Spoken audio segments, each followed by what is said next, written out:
Hey everybody, welcome back. This is Mark from the Loneliest Sport for another episode of the TLS Podcast, episode number 5. Back here this week with the main man himself, Edwin Cleary. How's it going, mate? It's definitely going. It's definitely going. So, busy week last week and this week. It's always busy, mate. It's if I give you a bit, we had a home show Sunday just gone, 16 bouts, all one side of the bill. Big round of applause for all the amateur coaches and Kurt and Smithy for really running and putting that show together. They must have been stressful, and they're now doing another show in December. Yeah, which is fantastic. It's great for the kids. So it's since moving here, was that the 4th home show you've put on since moving over to this side? Yeah, they're growing.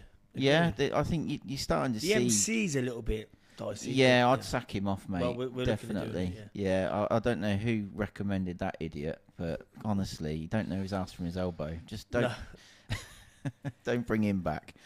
But yeah, no, I think like each home show that Cleary's has, it's getting that little bit more slick each time, and Kurt looks like he's a little bit less stressed each time. So that's got to be a good thing. Or he's got a better poker face. Yeah. I think it is very stressful. Mate, I wouldn't do these shows.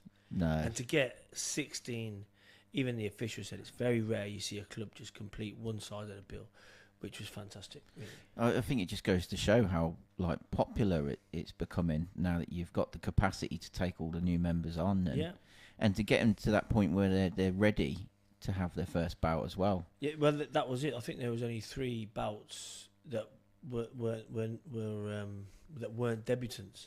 As well. So, and the reason we put the show in December is because we've got a lot more good kids coming through as well. And the thing is as well, like you had 16 bouts, like the entire card had a Cleary's boxer on it, but also there was only one skills bout in the whole show. I can't remember now. Or were they all competitive? No, there was. Sorry, Logan. Yeah, Logan one Malloy, skills bout. He had his skill bout, and then we went on to Toby Turpin, which is got my little eye on him because Toby's great grandfather was my amateur coach, Jack Turpin, who's obviously from the family. So it's good to see him have his first bout as well. It's one of them surnames where if you get a kid that walks into a boxing gym, especially in this area, and it's Turpin, you've automatically got one eye on him, haven't you? And rightly so. They weren't bad, were they? No, they did all right for themselves. Yeah, definitely. But and then other than that, we've got quite a lot going on behind the scenes here. So Joe Bourne Bourne boxed Saturday evening in Birmingham. Yeah, he got a 40-36 win. It was a comfortable win. It was again, it's not so much the crowd; it's more the officials and the boxing people saying, "Yeah, that kid's got a great jab." He has. He's got an unbelievable jab. It's so relaxed. It's a little bit like James Toney, I would say. And he's a good kid. He's in the gym all the time. He trains hard. Definitely. And Phil Williams, he's his 70th pro fight, I think. Yeah. So I would class him more as a professional journeyman rather than journeyman. A lot of kids get in the ring and they do nothing, fill out a go, which is great because then you've got a little bit of resistance, so you're learning rather than just going through your motions. I mean, there's a few fighters. We'll go back on Danny Quartermaine. When he started professional, just didn't throw a punch, pointless. But very early, pointless, and we were looking at each other and going, "What's this about?" Coming from an elite level amateur sport to come into some of these professional fighters, I think we're losing some of the good journeymen. I blame social media for that. Yeah. Back in the day, they'd get a couple of losses, go down a local pub, and no one say nothing. And they, without them, professional boxing's finished. Yeah, I don't think people fully understand the importance of the lower tier of the rankings and what it means and how they contribute to the sport and the development of the prospects. And a lot of them are much, much better boxers than people give them credit for. Some of the best journeymen are ex-England internationals, and the reason they're doing it, they've got a job, they've got a family, they've got a kid, they've got a mortgage. They are the life and the soul of professional boxing. They're more important than the actual fighters. Yeah, definitely. And I think, you look at Phil, he's obviously someone that's quite hard to hurt and get out of there. Yeah. If you look at his record, he hasn't been stopped that many times. And No. when he has, it's usually a case of the referee stepping in and saying Yeah, when they throw like a barrage of shots, they kind of stepping in. Yeah. The instructions I give for Joe is I just wanted him to work his jab. Nothing else, just his jab. He did. And then for some reason, he's a bit of a ticket seller. So in the last half of the third and in the fourth round, he didn't listen. He went to try and stop him, which was silly, really, because working off the jab, he looked so good. I think it's just the instinct in him, innit? I think he'll I'd learn. Have that problem.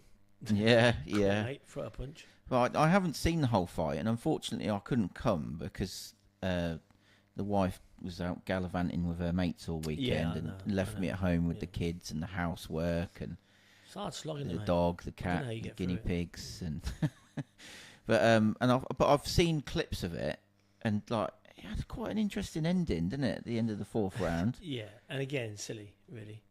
Just literally, he's a big lad, that Phil, and he throws him through the ropes, which is a feat in itself. But I just think it's a bit silly. I preferred if he just went through that second round with that jab. He looked at levels above that level, and he is, and he just needs to show it. And he knows, he learns. He just he'll settle into it, won't he? A few slaps, Yeah, I'll get my wife on it. A few slaps. But he's out again before the end of this year in November, isn't he? 29th of November in Cannock, and it's on the venue. Bar Sport in Cannock. Yeah, they've got like I think they call it the Premier Suite upstairs. We're going to get him out there, and we're going to get him out again in February, and then in March. We're just going to keep him busy for the whole entire of the next 6 months, and possibly the whole of next year. Yeah, he's been a busy man anyhow. He's been down to Brighton.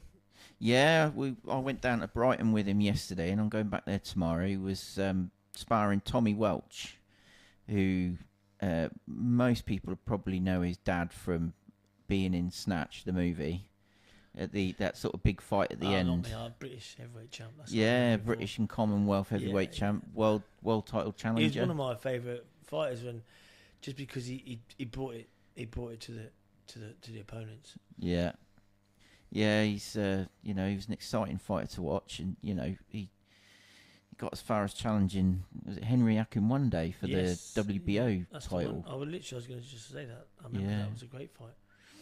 So his son's obviously now making his way up the rankings in. Yeah, he's boxing Richard Riakporhe, isn't he? Riakporhe, yeah. What date's that? Ooh, let me have a little look on my phone. But yeah, I think. Yeah, he's boxing. It's a great fight, though. It's a very good fight. Yeah, it's a big step up for him. Yeah, I think, But then what are we in it for? You can't keep, like I just said to you a minute ago, you can't keep fighting these guys that show no resistance at all.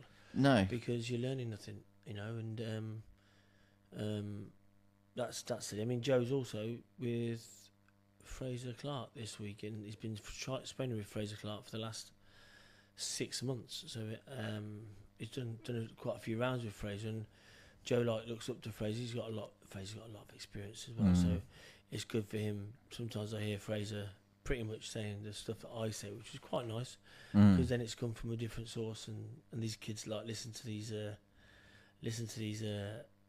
boxers that have done it, bought T-shirts. Yeah, I suppose it's probably a compliment in a way as well that Fraser keeps asking him back. Yes, he's obviously giving him something to think about. Well, it was Phil Williams that said after the bout on Saturday night that he was watching an interview with Fraser talking about Joe's jab, and he was saying Joe's jab's so fast. He said, so I was expecting a fast jab, but not as fast as that, because he had his hands up in a tight guard, but every time he brought it out, the head just kept coming back, and he said afterwards, I just couldn't find the time, couldn't find the rhythm, and he said, and it's a lot faster than what I thought it was. Which again is these jabs. They say the right hand takes you around the block, the left jab will take you around the world. So yeah, 100%. Fingers crossed. Let's get him going and get a few more fights. He's a big man. He's very agile. He's very fast. He's got a massive rugby background, a bit like Johnny Fisher. So he's been at a top level rugby as well. So I would imagine he'll bring some of that, and maybe that's the reason why he goes into this throwing around stuff as well. Maybe, yeah. He's a strong lad, isn't he? Yeah, you know, former powerlifter. He represented GB in Japan as well. Yeah, powerlifter. I don't know what weight he squats or whatever he lifts. I have no idea. I just know the bar bends and there's no more space on the bar. yeah.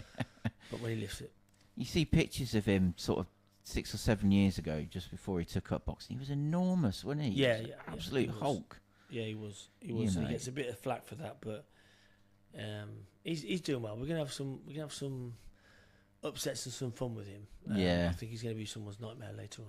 I think once he kind of gets into his rhythm and he starts knocking people out like we know he can, I think he'll be one that people will enjoy watching. You know, he'll be an exciting kid to watch. But also, when we done it, he's got this thing. Old women love him, like grannies. It's like their favourite guy. We come out of his board meeting for his management, and it's a elderly white lady, elderly Asian lady, elderly black woman, and we were coming down the steps. Oh my God, you're so good at grabbing his cheek, and Joe's, and his cheeks come up, he's just, people love him.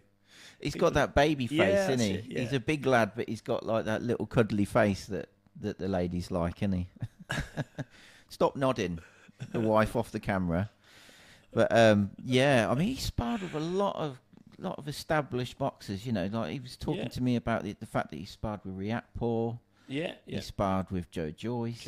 Sparred with AJ. Yeah, he's done a lot of rounds. He spars regularly with our other heavyweight, Lewis Williams, who incidentally isn't well at the moment, and that's why he was supposed to go and spar Tommy, and then obviously I'll be silly to send him after 3 days after he just boxed down for sparring, but they were desperate to get sparring partners in him, and Lewis, I kind of said yes to Lewis. Then I made a decision later on in the evening saying, listen, this isn't good. It's gone through the gym, and you know that. You've been here for the last few weeks. Yeah, and you don't really want to take it down to them, especially if Tommy's got they asked to do a couple of rounds. I said, I was just saying, mate, it's not an injury. It's an illness, and it's gone through our gym. Yeah. I mean, Aman Kumar boxed the weekend as well, and I'm shocked he performed as well as he did perform. Yeah, because he's been ill. Yeah, I mean, like I was there doing the MCing, but I was watching the boxing as it was going on. It was a really sort of close tactical fight. Yeah, I mean, he lost a split decision. Against a really good kid. I thought he won it, but also see the argument from. We had a good chat today and yesterday, and he needs to hold the centre a little bit more, control the rounds. I think a man's levels above that kid. Maybe not so much now. It's level above him, but levels in years. I can see his development going to another level. He just needs to make those slight tactical adjustments. Stop waiting for one or two shots. Maybe try and throw him a few more little combinations. Maybe reduce the power, but his speed is frightening. Oh, he's lightning quick. Absolutely. Yeah. You know, I was watching him and. I think he buzzed him, didn't he, in the first round with the right hand. He started strong, yeah. He won the first round in all the scorecards, and the second I thought I gave it to the other boy, and the third I thought that was debatable, but I suppose you'd expect it to get the rub of the green if it was your home show, but it was close. It's one of them. Yeah, it's not a loss. That's the thing. It's not a loss. You can either learn or you can learn. Exactly. It's a lesson. Yeah, you know, you can take the positives as well as the negatives. I'd rather have that decision against someone like him than boxing somebody in the quarterfinals of the Midlands who's just come out of development. You're going to lose to the best. Yeah, The two boys true. are probably in the top three or four seeds in the country. So it's a great fight. Yeah, it was. It was a fun bout to watch. You know, watching two of the elite. Yeah. You know, really having to put it on each other in terms of like the tactics, the defence, everything. You can see them thinking, can't you? It's quite a strange contest. You can see them thinking. And figuring each other out as it progresses. You know, it's one of them ones where you don't really want it to end. Yeah. But it's one of them, isn't it? And the support got involved, didn't they? They're all cheering, and it was a kind of like that was the reason why everyone came. Yeah. Apart from Akil with his fan base. Oh, he stole the show, didn't he? I think. Yeah. Bless him. Yeah. But yeah, you can just see he's one of them kids. He's 13. He's taller than me already. He's got power. He was taller than Danny. He was 5 years old. Yeah. Oh, another dig. No, mate, I just told you I'm coming up here and I'm going to tell the truth. Yeah, very true. Originally, when I first met Danny, I thought his name was Quartermaine, not Quartermaine. It was a long story. Sorry. Deary me. But talking to Danny, you mentioned about the virus or whatever it is that's sort of gone through the gym, which thank God I've managed to avoid so far, because my wife will tell you when I get man flu, I'm useless. But he weren't great last week, was he? He hasn't been great for 2 weeks. It's really hit him, and he's a machine when it comes to training. But to see him gasping for air when he's not doing nothing is insane. So yeah, but he's not walking away from this fight. No. We are now about 10 days out, 11 days out, and I would be tapering off now. But we're going to run it to about Monday, Tuesday, to see if I can get a better reaction. Not for that for me, for Danny. Sorry, for me. We haven't done much sparring. We've got a really good kid in Josh Rose, Southpaw, a bit like Royston. They're on the England camps together, so he was explaining what he likes and what he doesn't like and stuff like that. But we only got had to cancel that today. Actually, there's some more sparring today, but I cancelled it purely because he's just getting back to being the Danny Quartermaine of what I expect this far out from a fight. But yeah, we've done 16 rounds. That's all he's done. But we've done a few rounds earlier in his camp, which is kind of a little bit money in the bank. But he'll be fine. Danny could, when Danny's fit, he could do 15 rounds. He's an old time fighter. Yeah. Danny's he's got that Henry Armstrong type engine, and it just doesn't stop. No, that's the thing with that. Is his engine.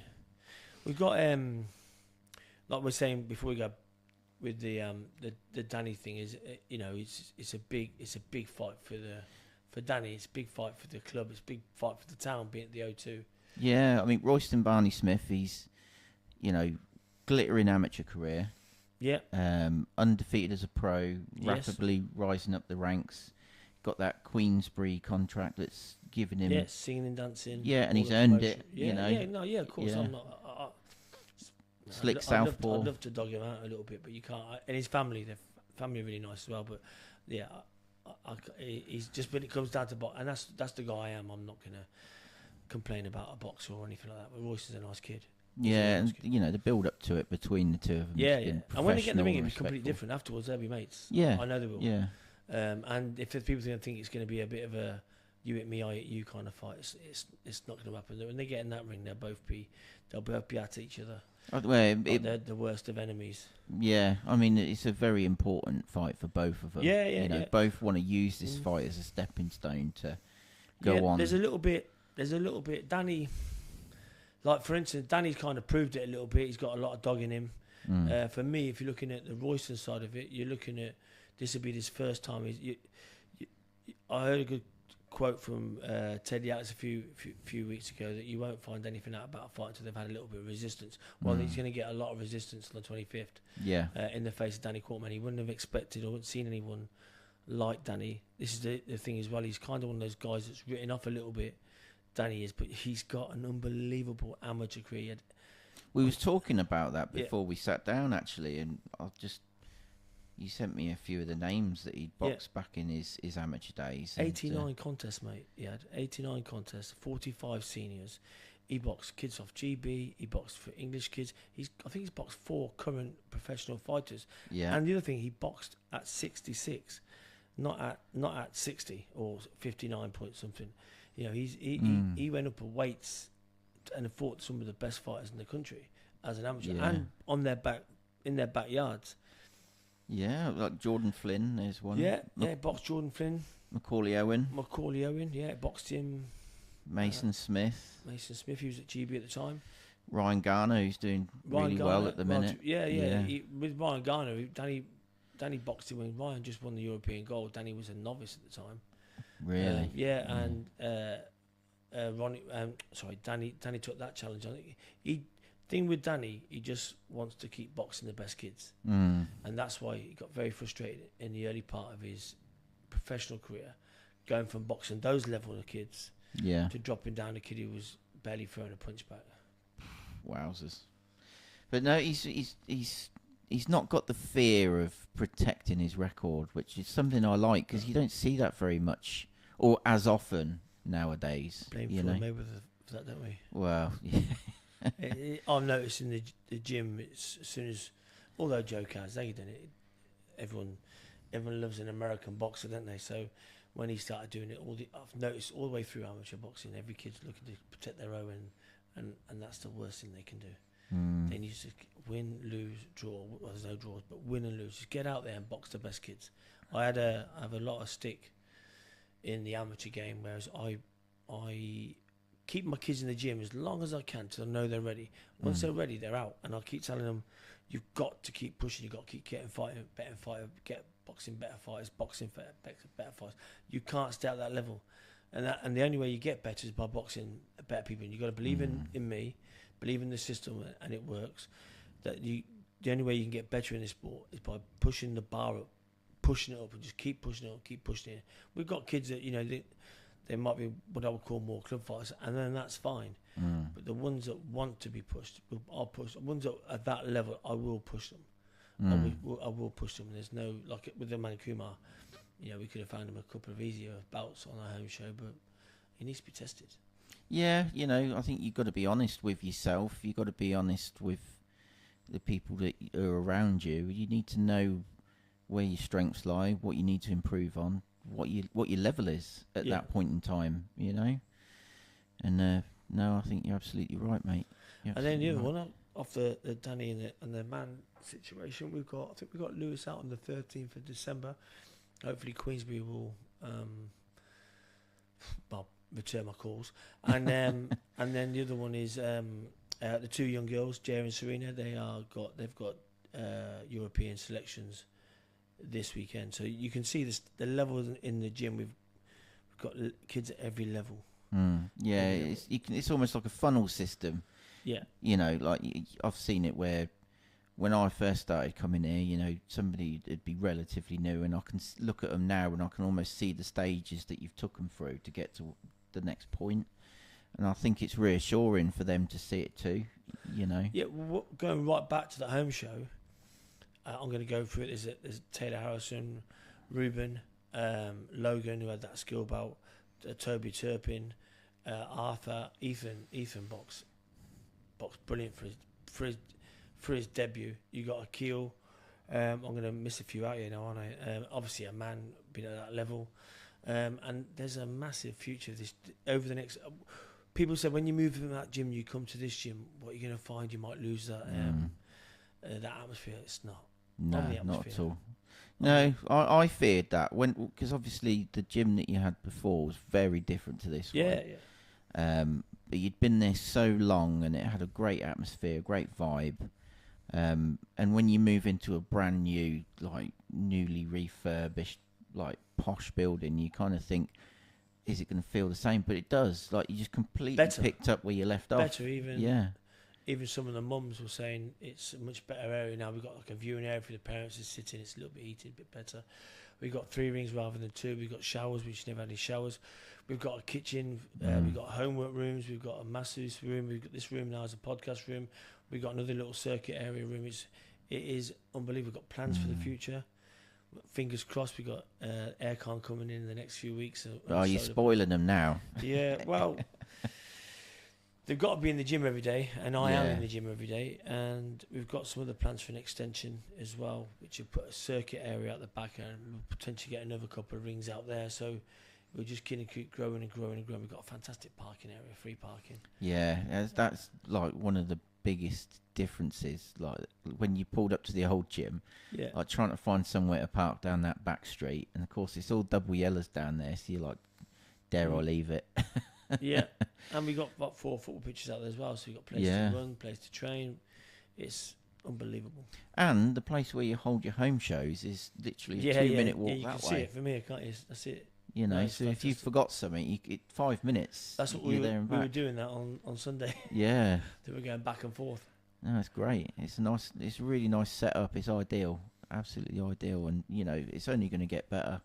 I mean, if you look at what this place, it's been 2 years since it's opened. Yeah, 2 years. You know, you think how much it's changed in that time.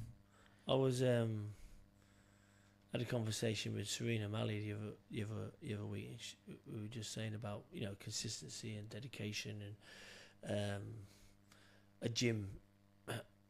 Like sometimes not so much the kids, but other gyms, their coaches disappear for a few weeks. I got the old gym July the 1st, 2007. Opened it September the 1st, 2007. Apart from a couple of holidays, obviously Christmas Day, and I said, Serena, I just sat there and thought, I haven't had one day off. Touch wood, I've never been ill. I refused to have COVID during the pandemic. Do the kids thank you for it? Yeah. Yeah, so I'm here every day. I'm here 7 days a week. So when the consistency, dedication. On a totally unrelated matter, I was looking through my bits and bobs this morning, and there's 2 boxers' birthdays today. Okay. So John L. Sullivan, the first ever British heavyweight champion. heavyweight world champion. Sorry? Heavyweight world champion, Boston strong boy. Was he based in New Zealand? Is that right? No, you're thinking of Bob Fitzsimmons. Okay. So John L. Sullivan, he was American, but he was the last ever heavyweight champion of the bare knuckle era, and he was the first ever heavyweight champion of the gloved era. So he was born on this day in 1858. And Anthony Joshua today, he's 36. 36. Yeah. I was talking about him yesterday, actually, and I was saying with Anthony Joshua, I think, well, I have actually said this to him, like face to face in the Finchley gym. I haven't seen boxing like Anthony Joshua since Mike Tyson. When I was at school, when Mike Tyson boxed, the gyms got busy. The weeks after, months after, the gym got busy. You always picked up 1 or 2 kids for a Mike Tyson fight. You got that in the early years. You got that with Anthony Joshua. He's reformed professional boxing now. We're stadium fighters now rather than small hall. Even though there are some still small halls and they're great, but it's the sport of boxing just going through the roof at the moment. It's just sometimes you just wish they'd still go the old school and nurture these fighters through. These fighters they can't be doing a 4-rounder and then a 10-rounder the next fight, and they can't, just because they box international as an amateur, you can't be throwing them in against a seasoned pro. It's insane. Yeah, you've got to allow for like them to adjust and kind of acclimate to the pro game, haven't you? Yeah. You know, being in there even at the top levels of the amateurs, you're still only doing 3 rounds, aren't you? Yeah, and it is a point scoring system, so they're kind of playing a high level game of TIG. That's what they're doing. But then when this is going back to Danny and Royston's fight. Royston's a very, very good boxer. Danny's a fantastic fighter. If we were going to war tomorrow, the first person I'm calling is Danny Quartermaine. I think that's the thing that's interesting about this fight is it's almost like the technician, the slick technician versus the tough guy. Yeah. You know, I mean, Danny I think can this box. fight's more about Royston. Can he accept this resistance? Danny can. He has his whole career. I mean, he boxed a kid from Birmingham City called Ali, and Danny had 9 fights, and Ali had 46 fights at the time, and he beat Danny just before Christmas. And remember as well, when I was saying Danny had these 89 fights, he only dropped 15 bouts, and he boxed the best of the best in this country. Anyway, after Christmas, it went to 3-minute rounds, and Danny walked through him. And he would just scratch his head saying, "You're a completely different fight from." But it wasn't. It was from 2 minutes to 3 minutes. Danny's built for long rounds. I think that's the thing. The longer he's in there, the worse it is for the opponent, isn't it? Yeah. And I go back to the Bateson fight as well. Bateson's a fantastic boxer, but he had to fight Danny. He couldn't run away and box. I mean, Royston's not going to stand there and trade with Danny. He's not. because that would be insane. And if he does, then fantastic. So Danny's going to have to be very smart early in the rounds and just try and box him a bit, try and make him work when he doesn't want to work. And then maybe in the second half of the fight, for me, Danny's going to have to pick it up and put it on him a little bit. But the first few rounds, just stay off a little bit, pick the shots and make Roston fight when he doesn't want to fight. And then the second half of the fight, just get it on him. As long as he gets over this, your man flu is. Yeah. No, he's bad. We lost a couple of fights from the weekend because of it. Aman Kumar, Lewis Williams was supposed to go down sparring, and Danny. I think Danny's had it the worst, and it's possibly because he's making weight, and that's why he's probably. Your immune system's probably a little bit less, functional. But that won't all the way through. Not well, I'm not in today. I said I'm not well, and he texts me, the fight's not off. I said, all right, mate, no worries. And the next day, I'm not. I'm still not feeling great, mate. The fight's not off. Okay, mate.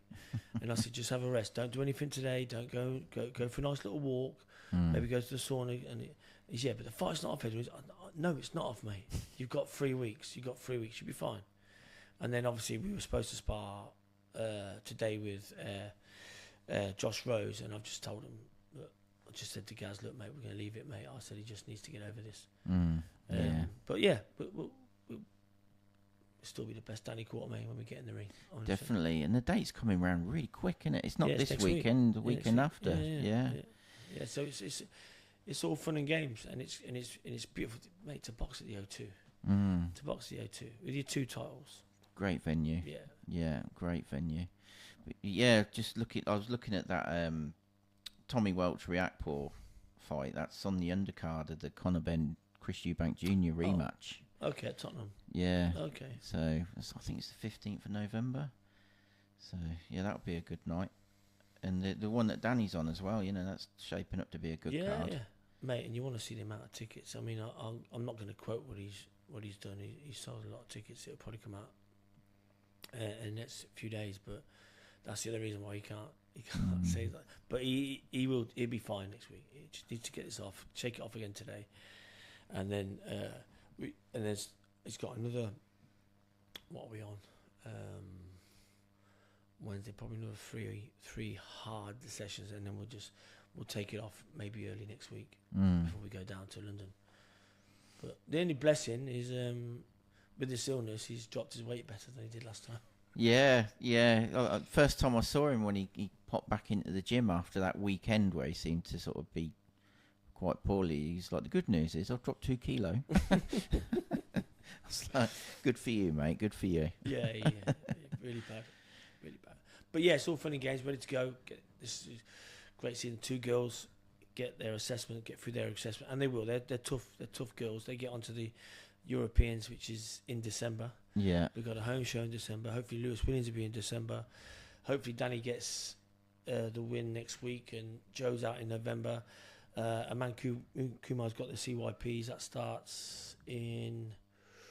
It starts next in the fortnight, so that's good. So it's just go. Yeah, that's why I'm in the gym 7 days a week. Yeah, even Joe was saying yesterday, I fought on Saturday, and now 3 days later I'm driving down to Brighton to spar, and then I'm back here on Thursday sparring, and then I'm over in Derby to spar Fraser Clark. He's like, it's just no rest for the wicked in this game. Yeah, I think he's got some rounds with Johnny Fisher as well. Yeah, he did mention that yesterday. I didn't know if that was up in the air or if that was definitely happening. It all depends on what goes on this week. Yeah, well. But I think he should get as much experience as he can, especially because we're going to drop him onto the small shows because he was with Queensbury. We're going to just get him busy, keep him busy. When he's at about 10, we'll start knocking back on their door. But I'm pretty sure they'll come knocking on our door before that. Good stuff. When you got fighters like Fraser Clark and Joe Joyce and Tommy Walsh and Welch. Yeah, he told me off saying that he's a levels above. And Riakporhe, Danny was boxing on a Sky show. Was it a couple of years ago?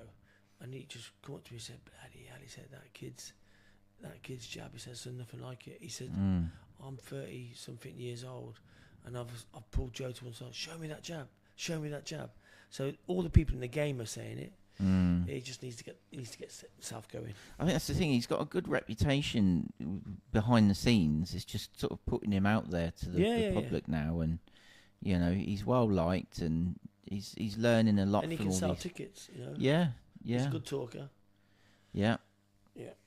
So, be interesting to see. It'll be fun to see how he progresses over the next couple of years, I think. Yeah, I think the old-fashioned way for Joe would be perfect. Take him along a little bit slower. One of the things I was going to say with Lewis Williams, he still needs. He didn't do any WSB. I'd like to get him in a few more sixes, and the reason being because he hasn't done WSB. He's growing into a heavyweight. Someone messaged me yesterday and said, "Bloody hell, look at the size of Lewis Williams." Because in the photo with him and Joe and Akili, he looks enormous. And he's filled out a lot, hasn't he? But he's still only like something like 104. I know, it's ridiculous. You have the definition on his leg. He's an absolute athlete. Yeah. Absolute athlete. If he worked out a little bit more, he'd start to look a bit like me, wouldn't he? Yeah. Long way to go for me. He'd have to take some sort of substances like full English to get like me. Right, I think on that note, it's a good point to leave it for the day, and we'll see if we can find some time amongst all this hectic stuff that's going on to sit down again, mate. Yeah, well, we've got a lot to talk about now in the next few weeks. So yeah, definitely. In Archie's, it's time to go look at Archie. Yeah, I think we've bored him to tears. Yeah. So thank you very much, ladies, gents, boys and girls. Please don't forget to like and subscribe. It does help out a great deal, and it don't cost a copper coin. Thanks, bye.